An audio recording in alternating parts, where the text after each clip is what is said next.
Smashed with Ogden Nash. Start to read with Danielle Steele. Slosh some gin with Anna Eastman. It's time to get lit-faced while you are day drinking with authors.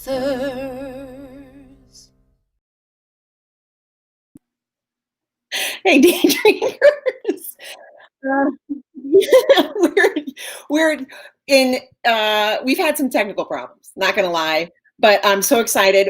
We have Jayci Lee here today, and Jayci is having a really, really exciting debut season. And we're gonna get into it. But let me introduce her real quick. Here she is. Hold on. Hi, everyone. We just spent like 5 minutes like I can't hear you. I know, and I'm sweating. Just technical difficulties make me panic a little. We're not made for it, that's for sure. The author that can both write and handle technical difficulties has a leg up on me for sure. I know, right? Well, thank you for being here. Thanks everybody who's chiming in. Please remember, and I feel like I've gotten better at it. If you have some questions, I am now keeping one eye on the questions that come up. So we'll ask JC because okay. So A Sweet Mess, which with Grand Central. Is that what SMP. SMP. So that just came out not too long ago. July 14th. So about a month. And now you've got another Harlequin Desire, which is really your second Harlequin Desire. My second. Mm-hmm. Coming out on September 1st. And you have 3 books. Right? Yeah, in December I have one more, so 4 books my debut year. This is crazy. Tell me about it. So okay, so tell me how this worked. Have you been working on A Sweet Mess for a long time, which is a gorgeous romantic comedy, fish out of water, road trip romance, or was it a fairly new idea? How long has this been in your life? A Sweet Mess came to me the moment I decided I need to finally sit my butt down and write the novel I've been wanting to. So that was 2015, May, and I decided I'm going to write a novel, and the idea just flowed out of me. I think I had the storyline in my head within minutes. So for those of you who maybe haven't read A Sweet Mess, it's like it's a great setup. So it's a baker who there's like been a mishap at the bakery, and unbeknownst to her, a food critic has eaten like a special order cake that's supposed to be a little gross, right? Like it's full of gummy worms and all this. And so this food critic gets this cake, and nearly chokes on a gummy worm. But then to complicate that, and is mad and doesn't like the bakery. But then to complicate that, they then have like a night together, not knowing each other's identity. So then things fall apart. So it's funny because on top of all of this, the book has been optioned for a movie. Your first year hasn't been enough. Yeah, right? So I don't know. All of that happened before in 2019. So before even my first book came out. So I was just reeling, not knowing what to expect, You knew that. Yeah. Yeah. So exciting. So tell us a little bit about who's taken the movie on. And I have a beautiful quote from them. It's pretty fun, but you tell us about it. Okay. So 3AD is Daniel Day Kim's production group, and Daniel Day Kim himself will be producing and starring in A Sweet Mess, and he will make the most wonderful Landon ever. I mean, talk about a dream cat, like a dream situation. That's amazing. I know. You know what? I wasn't even able to dream of it. I didn't even think about it becoming a movie. It wasn't even out yet. Right? So okay, so we've got a sweet mess. It's been picked up by Daniel Day Kim, who said in a quote that I read about it, it's like it brings back memories of the best of the 1990s rom-coms. So like the Tom Hanks, Meg Ryan, bickering sort of tension. Yes. But you also add an element, and there is a cooking show as a part of it, which, who doesn't love a cooking show? But you also have this like travel part of it where they're set up in the wine country, so you get this beautiful setting. And in times of quarantine, we're all just dying to go somewhere. I know. I love traveling to that place. In my head, I imagine Moonstone Beach, which is a real place that's part of this scene in A Sweet Mess. And I just feel so peaceful and just open. I could breathe when I imagine that place. So I'm happy to share that with my readers. And hopefully they could find a moment of peace as well. Well, I mean, I can't, this is slightly off topic of Sweet Mess, and I can't speak for you, but I've been reading like it's medicine. Quarantine, have you been doing the same? Actually, I've had the opposite issue. I haven't had the emotional capacity to read a lot, but I have been reading outside of my genre and learning things. Well, that's good. Yeah. So since you wrote a book about a baker, have you spent part of this quarantine baking? I used to love baking. And my youngest son and I, he's 6, and we're in the kitchen baking, and we made red velvet cake. We made lemon loaf and cookies and everything. And I even made him a Minecraft birthday cake with fondant and everything. Right.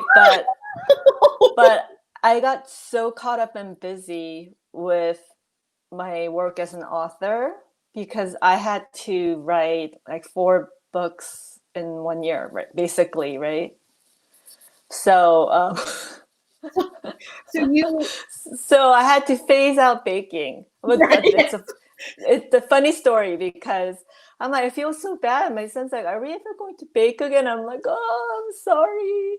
So I'm like, let's do this. And it was just impromptu. So we didn't have certain ingredients, but we're like, oh, be okay. Let's try it out. And then we bought a new toaster air fryer oven thing. So we're like, yeah, let's use that. And it came out so burnt and hard. I have never burnt and ruined brownies before. It's just, I'm like, Did you, because you tried to air fry? No, I use the bake setting, but I didn't know they had that. They had that. I didn't air fry the brownie. You know what? I think battering and deep frying brownie would be delicious though. Yeah. Serve that with some vanilla bean ice cream. Well, I love imagining about food. It's something my kids would do and dig, but so the temperature was totally off. This oven wasn't like my, regular big oven that I have to, preheat for 30 minutes or whatever to get it in. So I'm like, let's do this. This is easy. But it turns out it was way too hot. So my first attempt at quarantine baking didn't turn out so well. Yeah, and it's we've done quite a bit of baking, and it's one of those things that you have to do a lot of it to get over the mishaps. If you don't get over the mishaps, then you just stop. Yeah, I was too cocky. I'm like, I'm a baker. I know how to do this stuff, and then just didn't come out. But my sweet family, my 2 sons and my husband, they still ate it. Well, that's good. So yeah, they said it's still good. It's okay. No, they're like, We've had some bad ones. Anytime I try to make something healthier, like that just never, desserts, that never works. But My daughter and I, Not for me. yeah. My daughter and I have been making focaccia, and we've like nailed this. Yeah, Ooh. yeah. So that's been, if I've come out of quarantine not only 10 pounds heavier, I'm also now a focaccia baker. Focaccia baker. I love it. I put it on my resume. I'm totally. I can make and eat focaccia like no one else. Yeah, that's mostly my daughter. I can't lie. Okay, so let's shift back to the book. Yeah. So you have A Sweet Mess, this beautiful 1990s rom-com that you find out is sold to Daniel Day Kim, or Daniel Day Kim buys it, but at the same time you get a contract for Harlequin Desires. Yes. So actually, it happened.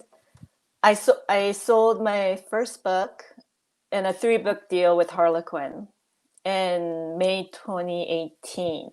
And then by April, I sold A Sweet Mess in another 3-book deal to St. Martin's Press. And obviously, I found an agent in between the Harlequin and SMP. So, I mean, and then in October, my literary agent found a film and TV agent for me with CAA, which is like a crazy big talent agency. And then my film TV agent took A Sweet Mess out, and by December, Daniel wanted us. So this is December 2019. I did not have a single book out, and that was my life. So what's your life like now? Like, I mean, I know we're in quarantine, which for some authors, like they've been able to write more, and for some authors, they're struggling to write. But you have small kids at home. Is your husband home too? Are you all together? Yeah, we're all together. My husband works from home. He's very busy. So I do have the bulk of caring for the children, but they've been good about giving me a little space, maybe a couple hours a day. I could fit in some writing. So that's very, it's a limited time. So if I've had to write faster, that's just what happened, that I've adapted by writing faster. And I'm on a double deadline right now, September 1st and September 4th. I have to turn in books. So it's kind of like a never-ending deadlines in my life right now. I signed another 3-book contract with Harlequin Desire, and also for an online novella with Harlequin. So I have like 10 books under contract, right? Only 2 have come out so far. So that my life is just, it revolves around deadlines and these fun events. I've had so many of these, and I'm like, this is so cool. I love this day drinking idea. I love that opening intro song. Oh yeah, it is the best. I have a very talented friend from university who is like a jazz singer, and her husband is a jazz pianist, and so I was like, for the price of some Uber Eats food, I'll have sent down your way. You make me this song. That's awesome. It is, yes. It's very cool. I do feel like since we've lost, book tours and conventions and conferences, you would have been like, this would have been maybe your first year at conferences, or had you been before? I've been to conferences before, but this would have been my first year as a published author, and I would have gone to the Harlequin signing, the SMP signing, and all the parties, and been able to meet my readers, and it would have been amazing. Yeah. But and I always felt like this, like the online stuff was going to be like a poor second, but it's its own thing entirely. Like, the way that people are watching content is really changed with COVID and quarantine. I think so. And I've had so much fun doing these online events. It's just like chatting about romance and writing, and a lot of times baking and eating. I mean, that's what happens if you write a book about a baker. Yeah, right. And I start like salivating. So I didn't ask you off the top. We posed this as a question. Would you? Because our drink, I drank all my wine while we were having technical difficulties, so I'm having. Which would you choose if push comes to shove? Which would you choose, chocolate bundt cake or wine? Push comes to shove, I could only have one. You can only have one. Sorry. Wine. Wine over chocolate. That's like a life-altering epiphany. Yeah. I guess. I mean, is that just our age now? I don't know. It might be the quarantine. I think it might be the quarantine. I think it's getting to us. So your second desire is coming out, and so I'm looking. It's called Sweet Crush Seduction. Secret crush seduction. Secret. What did I? Secret. Yeah. Sorry. Secret. You said sweet because because we're. So and it's like a classic brother's best friend. She's had a crush on this guy forever. Mm-hmm. And so what made you choose that trope? What do you like about it? And because I like, honestly, like talking as writers, I'm writing one right now too. And I've never written it before. Like I've written a bunch of romance, but I've never tackled this. So what made you decide to tackle this, to try this?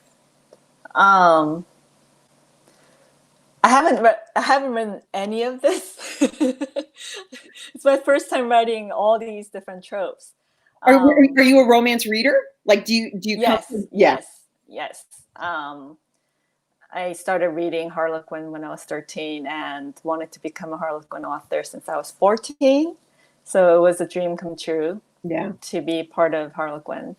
But I've always liked Brother's Best Friend, that tropes, because there's like a little bit of taboo, and there's the older brother's friend treating you like a little sister, but he sees you all grown up, and he has conflicts, like his best friend's gonna kill him, and I like that little bit of taboo, and I like the sweetness and how close they are. Mm-hmm. And they move from this kind of a relationship where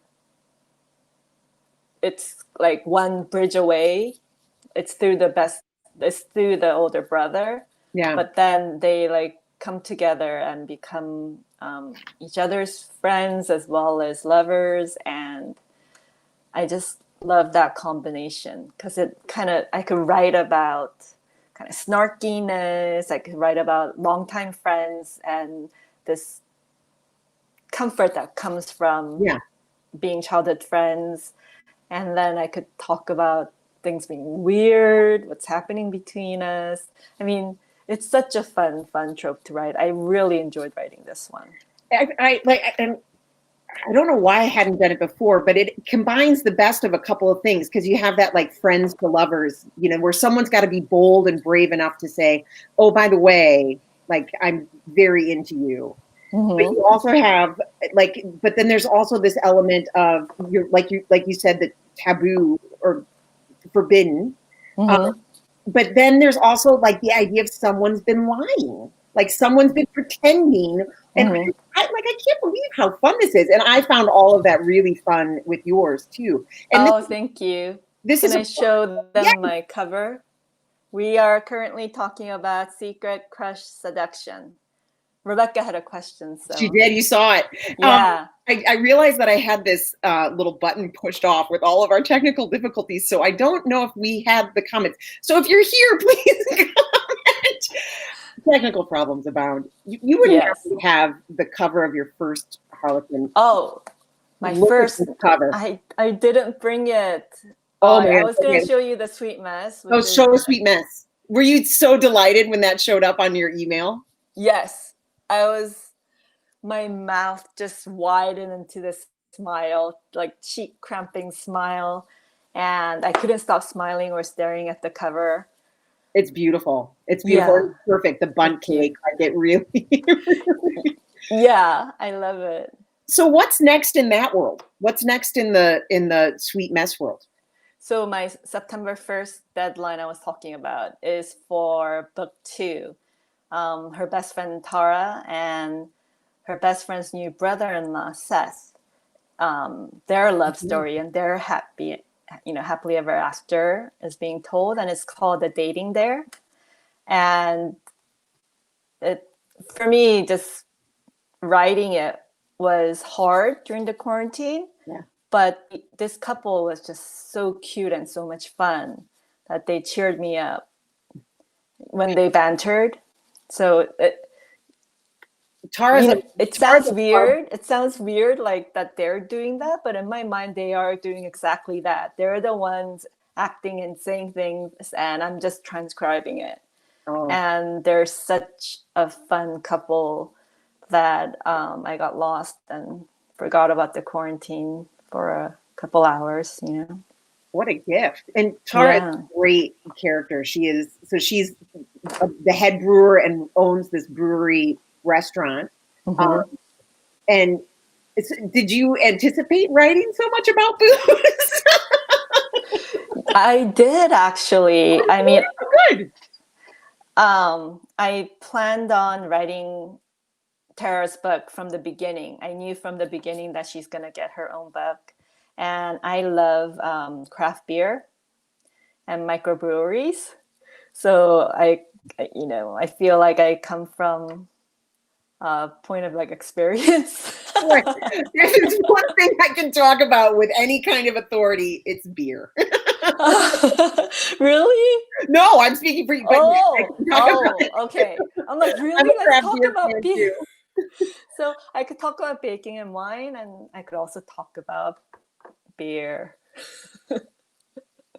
So that book comes out in September. No. No, I'm turning it in next week, September 1st, and that's going to come out in July next year. Wow. You guys just have to wait for it. As I was putting together this interview, I have not heard of a debut year like this, like you are having, and then to throw COVID on top of it. This is crazy. You are the busiest woman I know right now. I feel so overwhelmed, and in a good way, because my dreams are coming true one at a time. And so quickly, like back to back. One at a time. It seems like it's all. It all happened October 2018 to, December 2019. It's like I got 2 3-book contracts, one with both of them are Big 5 publishing and companies. And so my dream came true to be able to write rom-coms, trade market books. And then I got a movie deal, and I was just like, oh my gosh, my book hasn't even come out. What do I do with all this emotion? How do I even understand that I'm an author? Because it's hard to believe before you're published that you're an author. Even now, it's sometimes hard to believe, but it takes a few years to sort of get used to this new reality. But your new realities happen fast. Do you have any news on the movie? I know that a lot of stuff is shut down because of quarantine. Yeah, so I think everything is slower, but they are looking, I believe they are looking for the female lead as well as the screenwriter. So I think they're being pretty selective because, Daniel has a big vision for this to represent Asian Americans on the big screen. And I'm right there with him. It's one of the reasons I write my books. So yeah, it's not going to be the quickest process maybe, but I prefer thoughtful intent in the selection process. So it's still very early in the game. Yeah. And everything has sort of slowed down. With COVID, yes. Yeah. So so I had to accept several new realities. First, I had to accept that I'm an author. I published my first book in February, and that's when talk of COVID started happening. And by March, the shutdown happened, the quarantine started. So I was in a daze because I'm like, I'm an author, but I'm now in quarantine. So what happens to the big launch we were planning? What happens in releasing all these titles during the quarantine? Yeah. I mean, people are reading. How do you get the word out there? And that's what's really lucky about something like Desire is that, Harlequin's got its machine behind them. They take care of you. Yeah. So I'm just leaving everything up to my publishers. All I have to do is write. Yeah, all I have to do is write the best book I can. At school, you've got to write when you can. You got to try to bake. You got to have beer to drink. You've got enough to do. I think I could combine the beer drinking and the baking. And the, teaching. I don't know if you're homeschooling. Yeah, my kids are doing distance learning. They're all going to be home. Their school starts on Wednesday. Wow. So that's uber stressful and trying to decide what's best for them. And like all this is happening. Even just looking at my career so far has been crazy. But if I look at my week right now, it's just peak. Oh my crazy. gosh. Mm-hmm. It is wild. I started writing for Harlequin when I started too. And my kids were really little and I was amazed at, I just wrote during nap time and the occasional, weekend. And I was amazed at how much I was able to do in incredibly short time. And I have, outside of, my kids are older. My son's going into high school, my daughter's in middle school. So I have kind of the whole day and I can't believe how much time I can waste. Like I just, like the days just vanish. So hopefully, I send you good getting stuff done in short amount of time mojo, because it is. Thank you. I need it. Yeah, I need it. But like with everything happening, my concentration is down. Like everything seems to be kind of working against me. Yeah. It feels like. But that just kind of makes me feel stubborn and want to fight back and do better. Yeah, you got a lot of, you got a lot of stuff to fight for right now. It's pretty exciting. It's really exciting. Well, I'm grateful that you took the time out of your very, very busy schedule to come and say hi. Oh my gosh, this is a welcome break, I'm telling you. So for everybody who is chiming in, A Sweet Mess is out now and it is a delight. If you are looking for a fun rom-com, there it is. You can read it. It's fun. While I was reading it, I was like, oh, I can see Daniel Day Kim in this. Like, it's so fun. So now you can read it, imagining Daniel Day Kim in the lead male role of Landon. And it is a bit of like a road trip romance. And you get this, cooking show in the middle. Like, there's a lot of fun stuff. I deeply recommend it. And if you're looking for something short, you can't go wrong with these Harlequin Desires, particularly a best friend or a brother's best friend. Those are really fun. I don't have your paperback of your first Harlequin Desire, which I didn't bring it into my room while I locked everyone out. I urge all of you to go and look at this cover. It is, it's a showstopper cover. I love it. Oh, I'm so blessed. I don't know how the art department did something that extraordinary. Yeah. Go check it out, everybody. Go check it out.